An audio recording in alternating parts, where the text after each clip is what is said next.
Acción de gracias a Dios y a la Virgen Santísima por permitirles cumplir 37 años de evangelización a la comunidad católica Emanuelito, para que Dios continúe derramando sus bendiciones, salud y abundancia sobre cada uno de ellos. Lectura del Santo Evangelio según San Lucas.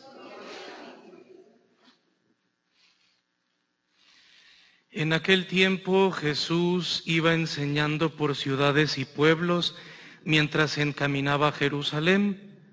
Alguien le preguntó: Señor, ¿es verdad que son pocos los que se salvan? Jesús le respondió: esfuércense en entrar por la puerta que es angosta, pues yo les aseguro que muchos tratarán de entrar y no podrán.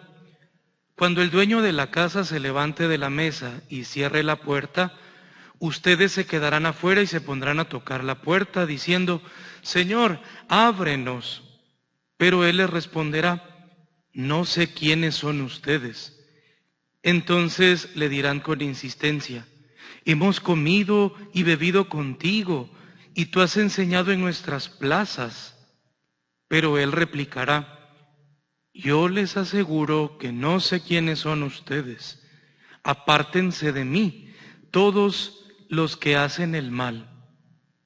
Entonces llorarán ustedes y se desesperarán cuando vean a Abraham, a Isaac, a Jacob y a todos los profetas en el reino de Dios, y ustedes se vean echados fuera.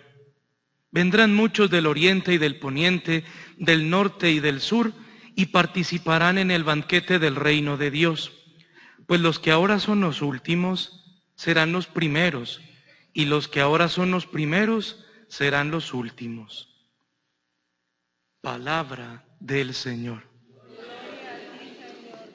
Vamos, hermanos, a hablar hoy acerca del tema, diría yo, de los más polémicos que hay a veces en la fe.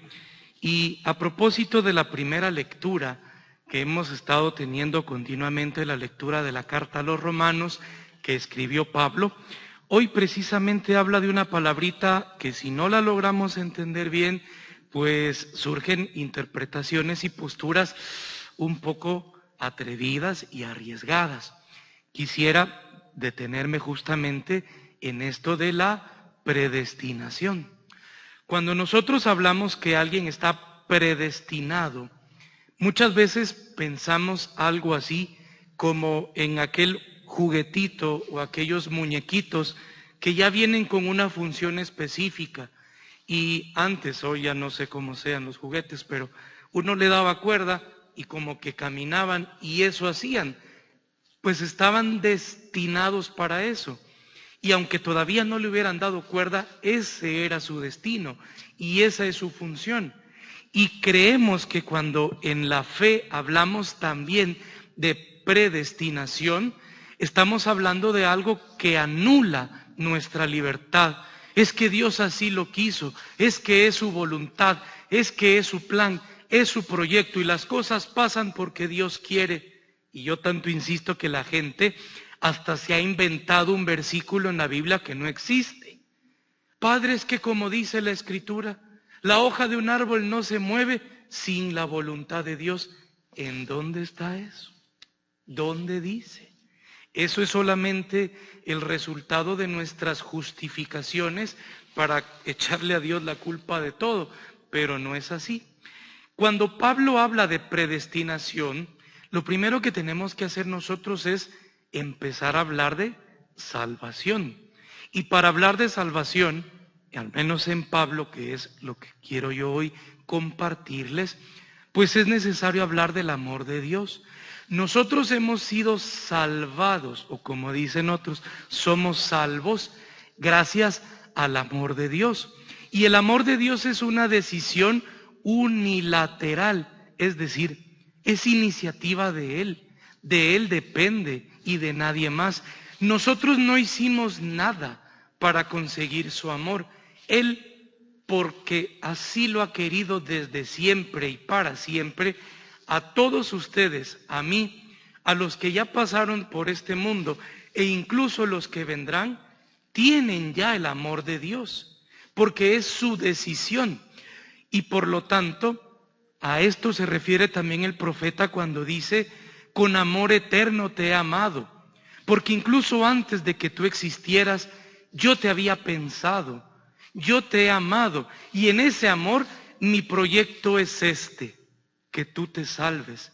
Así entendemos el proyecto de Dios, que es la salvación, y a lo que Pablo llama predestinación. Ahora bien, puesto que lo primero es el amor de Dios y nosotros no hemos hecho nada, reconocemos que lo primerito y lo fundamental, el motor de arranque, es el amor de Dios. Y el amor de Dios no obliga, no está condicionando a nadie.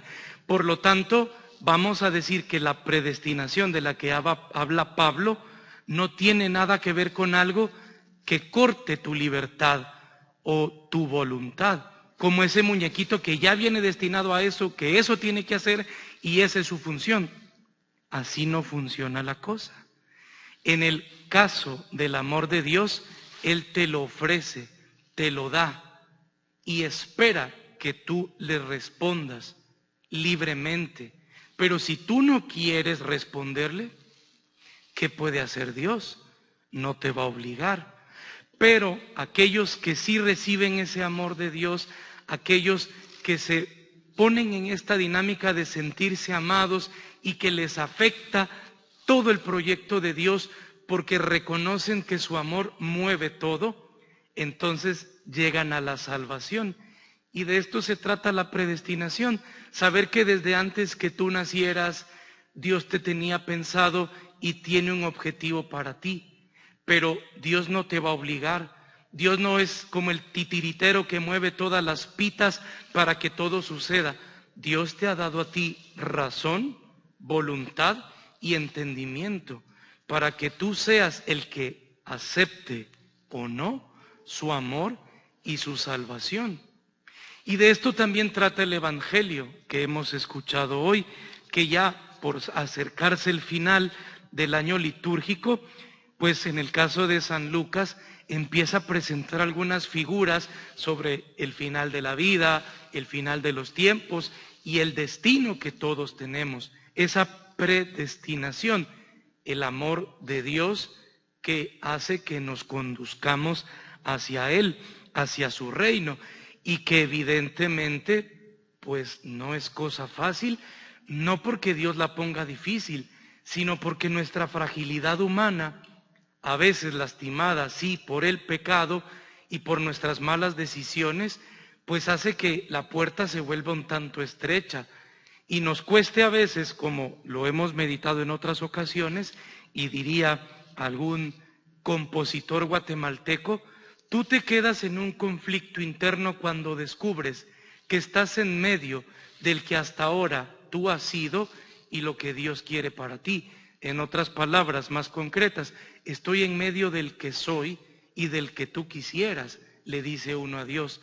Este es el proyecto de Dios, vivir su amor, su libertad, vivir la plenitud, la alegría que no conoce fin. Pero por otro lado estás tú, a veces un poquito terco, necio, que no te dejas amar por Dios.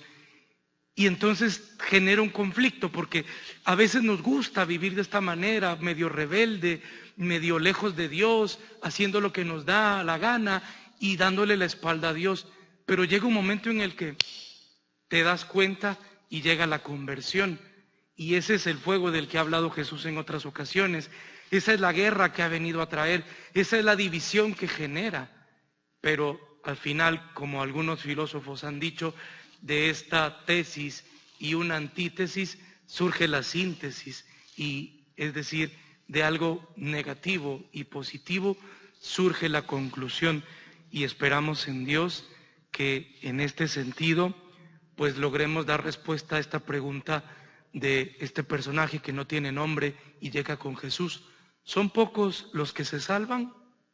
Jesús no dice si son muchos o son pocos, ni da un número, y nunca nadie tampoco lo da en la Escritura, porque eso, me atrevo a decir, pues ni siquiera ya depende de Dios, porque Él está ya con los brazos abiertos esperándonos para dar la salvación, que si van a ser muchos o son pocos, pues ya depende de cada uno de nosotros. Si nos queremos incluir en ese muchos o en esos pocos que alcancen o bien la salvación o bien pues estar lejos de Él. Le pedimos entonces al Señor, por intercesión de Nuestra Señora del Rosario, que a todos nos alcance el tomar conciencia del amor de Dios, que tiene un proyecto para nosotros, y nos atrevamos a caminar por estas sendas que nos conducen al reino de Dios. Amén.